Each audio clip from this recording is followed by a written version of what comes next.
Alrighty guys, little update guys. Y'all remember the red charger we was doing? I did the evap leaks, and we finally got around to finding the evap leak. It was coming from a rollover valve on the gas tank. If you don't remember, watch this video right here.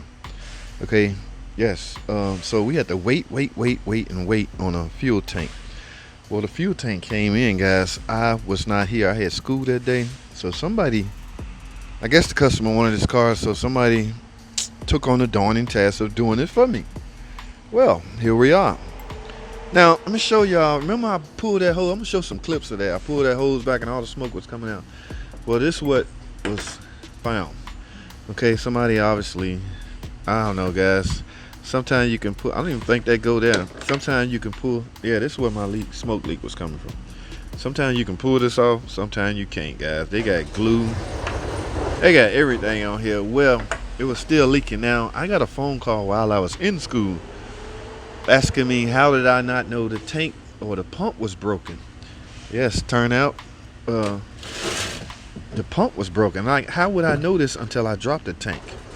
My goal was chasing an evap leak. My smoke machine detected the leak right here. All right, so when the guy got ready to do it, you know you got to transfer the pumps out of here to the new tank.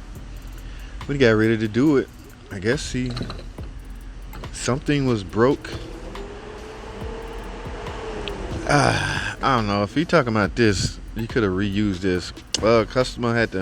Somebody had to find $300 additional to pay for this pump. Now this tank looked like, as you can see all this writing, this is a junkyard tank. So somebody patched this car up, trying to get it to pass emission or something. But you can't escape evap leaks, guys.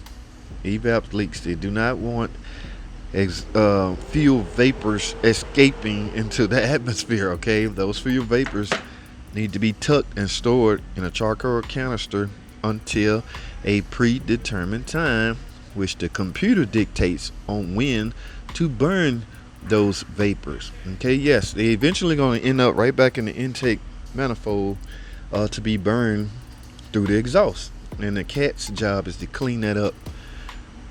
Typically cats want to spit out nothing but water. Okay, it's trying to lower hydrocarbon and carbon dioxide extremely low as possible. But yes, I wasn't here. Somebody did this.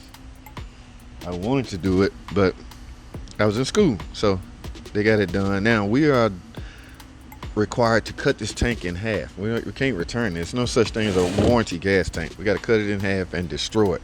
All right, get rid of all the fuel vapors and things like that. So guys, here my man over here with the cutter.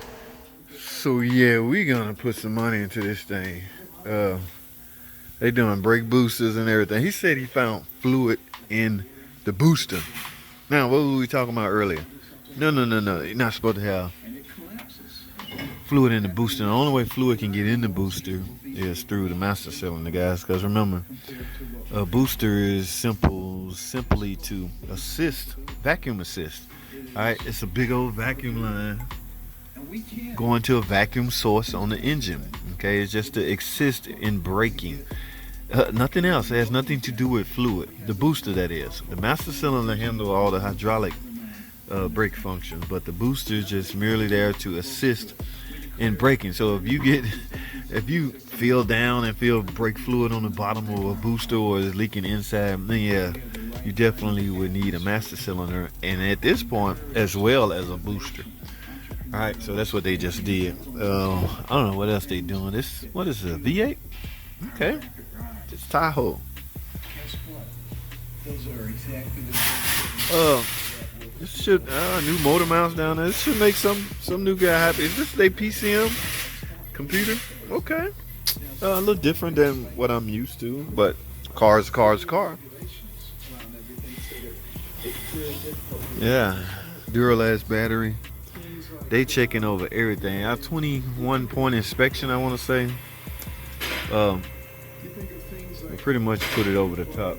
So as far as them guys getting it right. You think it's gonna sell quickly? Damn, already? I've been waiting for a sensor for like 2 weeks. Oh, waiting on the what? a sensor. This booster, the booster has a pressure sensor in it. Oh, really? And that's how I knew the booster was bad. I pulled the pressure sensor out of it,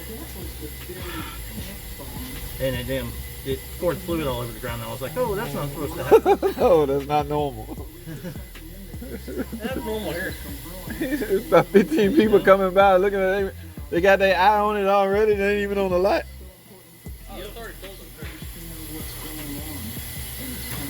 People are fighting over this one. It might be sold to more than one person. It's the salesman telling them we got it. We waiting on the used car department to finish. Wow, guys, there's some interest in this thing. What's going on inside? Hey, roomy, baby, roomy.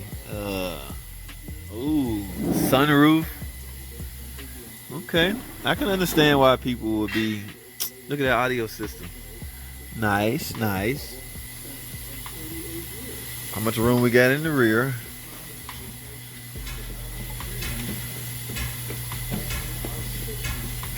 Oh, I've been in this bubble so long.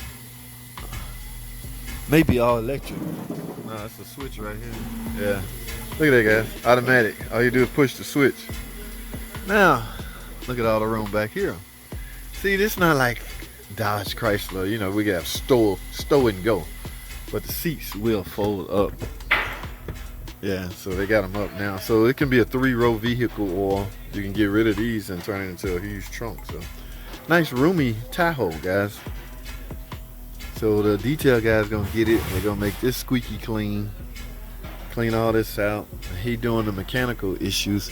I still have yet to know. Oh, it comes with a hitch already on it and the electrical. That makes good. Let's find out what year, make, and model this is. I mean, Brian, I'm just saying,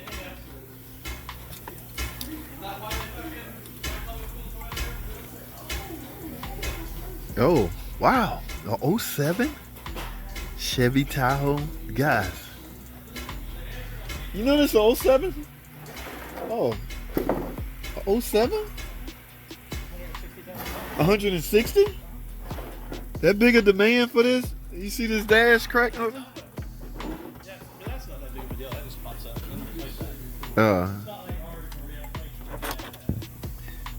Okay, found one flaw. He's saying that ain't no big deal.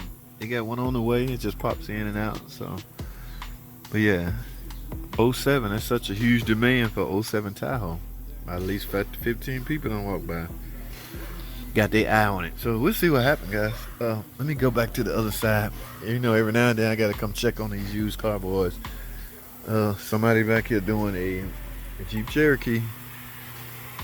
Yeah, I know I got one of these. Somebody traded in a Jeep Cherokee. Wonder what they get. Uh-oh. Did somebody trade in a Wrangler? Oh, buddy. All right. Oh, man, guys. Remember I told you I was supposed to get back with y'all to show y'all how to release these brakes in the event your electric brake, emergency brake. In the event that has failed, how do you get the car out of emergency brake mode? Because y'all remember that video? Watch this video right here where I caught the guy with that minivan jerking it off the tow truck, and he explained to me why. So my thinking and theory is there has to be a way, and I'm on the case, damn it. I'm gonna figure out. There has to be a digital way to release that in the event that car battery wasn't even dead. It's not working. So I'm on the case. I'm gonna find out.